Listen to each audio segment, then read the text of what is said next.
bounce off himself, bounce off the opponent, whatever it takes to increase that speed.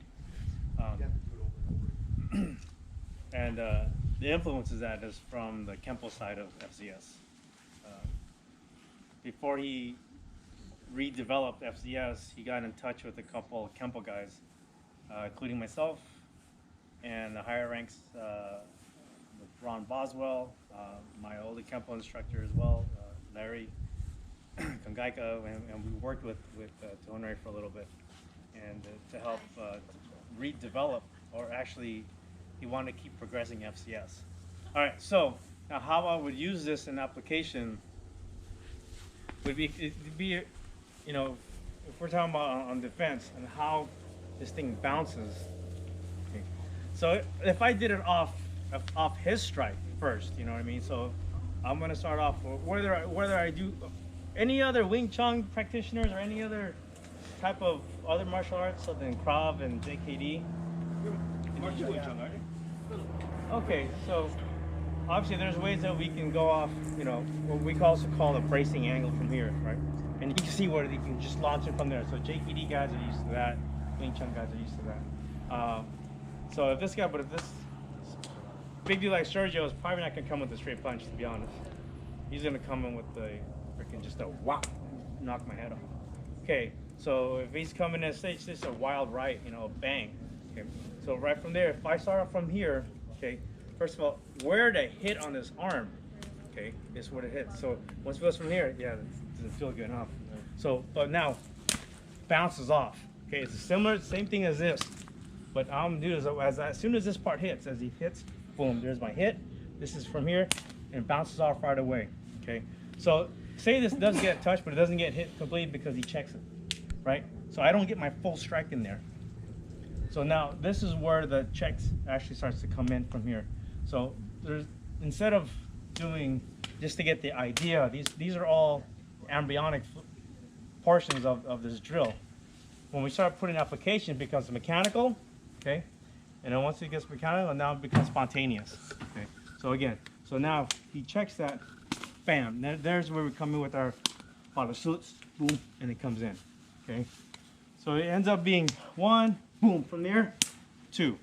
So now I'm just gonna sandwich his face in. Okay, what's the next step from there? Okay, is that back fist.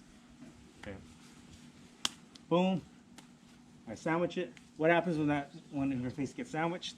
Which direction it goes? I'm gonna break that clavicle now. So as his face drops back, or depending on how tall he is, if he draws back, I'm keeping this in check. So say you just draw back real quick, boom, now it's a downward hammer fist right into the solar plex. Okay, so you'd be 1, boom, 2, bam, 3. I want to break a clavicle. Who's broken a clavicle before? Good. What happens to that arm? Dead. Dead. Can you draw with the dead arm if you had a weapon? No. Okay, so I'm already, you know, I'm giving a, I don't want to take chances. He may draw, I don't know if he has a weapon, he might go empty hands first. But most likely 80% of people are probably going to draw right-handed. All right, so I'm going to start demolishing this right arm from the start. Bam, boom, boom, boom. Okay, and start breaking these clavicles when I can. So I'm hitting his radial, his arm, to try to deaden the arm for a little second. Okay, what happens if I was to really come down is he nail this, boom, right there it is. See, it's going to drop down slightly, just enough for me to clip him. Boom. Okay. From this hit, if I hit the sandwich, it draws back. Bam! I hit the clavicle. If he happens not to be standing there, I'm gonna chase him. Bam! Then I end up doing this, right? Boom! Boom! Yeah. Okay. So we're thinking about how this really applies. So it comes in 1, boom, 2. There it is. Okay. He's not gonna be staying and moving. We're all gonna be moving. Okay. But I need to drive him back. Okay. When I used to do the competition in the fights, I was small, but my whole thing was bulldog. I'll call it bulldog. I would bulldog him over instead of bulldoze. You know, because I'm small, like a little bulldog.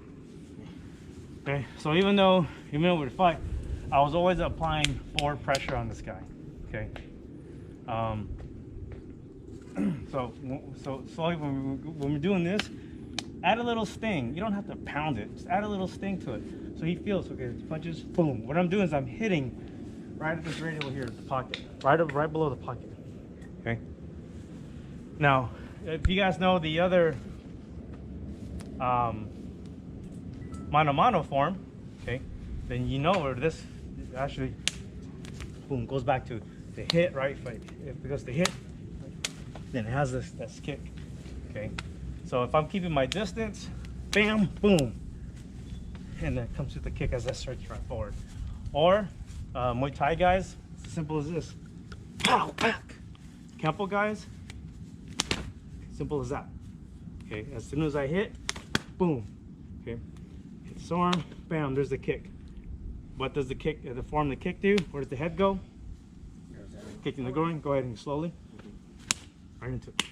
Where's the head go after I hit this? Boom. Bam. Clavicles, clavicle, clavicle. And you know, a lot of people, I get comments on this because in any martial arts, right, even especially the hard stylists, with Kempo it's different because most stylists, they say, well, we don't leave our hand out there when he does the initial move. No one punches like this, right, and leaves it. They retract it, but watch what Rich does when I retract it. Yeah. Boom. He's already there. So it's the coming in. Even if you do hubad, it's that check coming in. Pop, pop.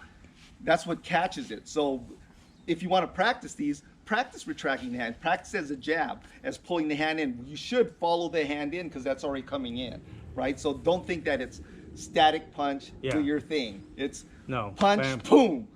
Anybody boxes? Same time move. Yeah, exactly. What's a basic jab drill, right? Yeah, just jab. Timing.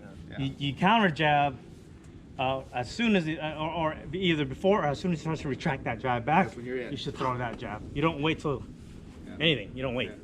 Okay. Just follow the hand.